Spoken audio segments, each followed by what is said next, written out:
माफी मांगिए पूरे देश से आप।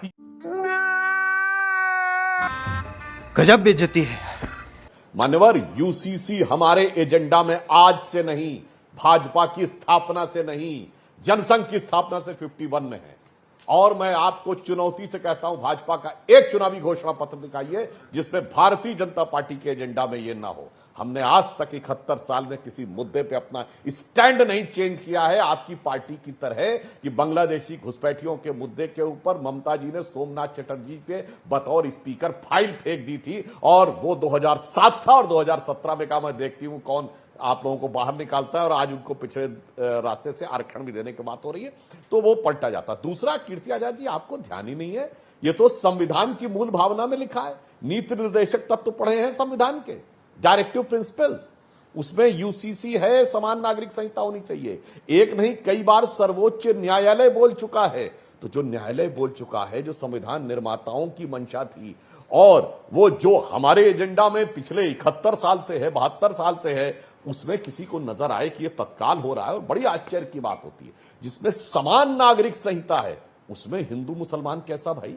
इस देश में एक राज्य है जहां समान नागरिक संहिता लागू है, वो कौन राज्य है पता है आपको? कीर्ति आजाद जी को से पूछिए, क्या उन्हें पता है एक राज्य है जहां समान नागरिक संहिता लागू है? आजाद साहब बताइए, पूछ रहे हैं। आप दे दीजिए, आपको ज्ञान मालूम होगा, आपको पता है, गोवा में है। चलिए मैं बता देता हूं। हाँ, वो गोवा में है, और वहां पर क्रिश्चियन पॉपुलेशन भारी संख्या में है, उन्हें कोई आपत्ति नहीं, सिखों को कोई आपत्ति नहीं, मुझे मत सिखाइए, जैनों को कोई आपत्ति नहीं, आप अभी आए, यहूदियों को कोई आपत्ति नहीं, 3 बार से पारसियों को कोई आपत्ति नहीं है। इसीलिए मैं आपसे कह रहा हूं कि अब मान्यवर उसमें व्यक्तिगत मामले में मत जाइए, मैं तो सिर्फ तथ्यात्मक बात कर रहा हूं।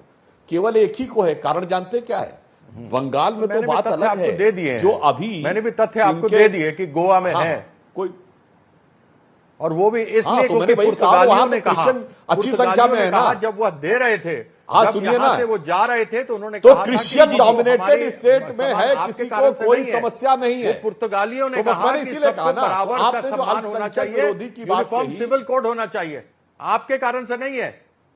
अरे मैं वही तो कह रहा हूं। अब आप आ गए ना, मेरी बात आपने सिद्ध कर दी, आपको बहुत बहुत धन्यवाद कि हमारी वजह से नहीं है, ऑलरेडी एक देश में इसमें सिद्ध वाली क्या बात है? संविधान के निर्माताओं के आप अपने ऊपर क्रेडिट ये मत लिया सर्वोच्च न्यायालय कई बार कह चुका है, मगर जो आप अपने ऊपर क्रेडिट ले रहे हैं, आप जो किसी को दूसरे को गिराने की कोशिश मत कीजिए, झूठा बनाने का प्रयास मत कीजिए। सुधांशु जी ने पूरे देश के सामने आपके राष्ट्रीय चैनल पर एक झूठा तथ्य रखा, अगर उनमें जरा सी भी नैतिकता हो तो वो माफी मांगेंगे। मैं आपके सामने आंकड़े पढ़ रहा हूं।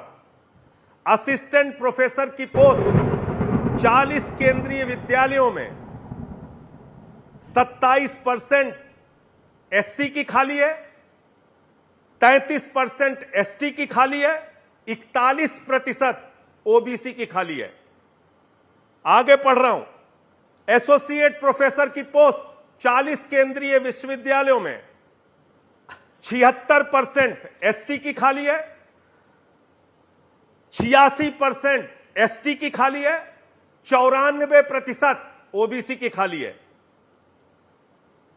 प्रोफेसर की पोस्ट 40 केंद्रीय विश्वविद्यालयों में 82% एससी की खाली है, 93% एसटी की खाली है, 96% ओबीसी की खाली है।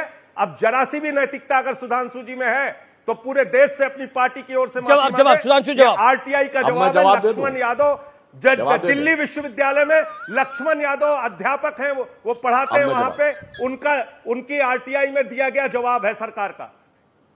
माफी मांगिए पूरे देश से आप। तुम्हें शर्म है? कुछ शर्म आया है? इस सज्जन को क्या तकलीफ है भाई? अरे कौन भौंक रहा है ये बदतमीज? दोस्तों, ऐसे ही वीडियो देखने के लिए हमारे साथ जुड़े रहें सिर्फ देसी न्यूज़ पर।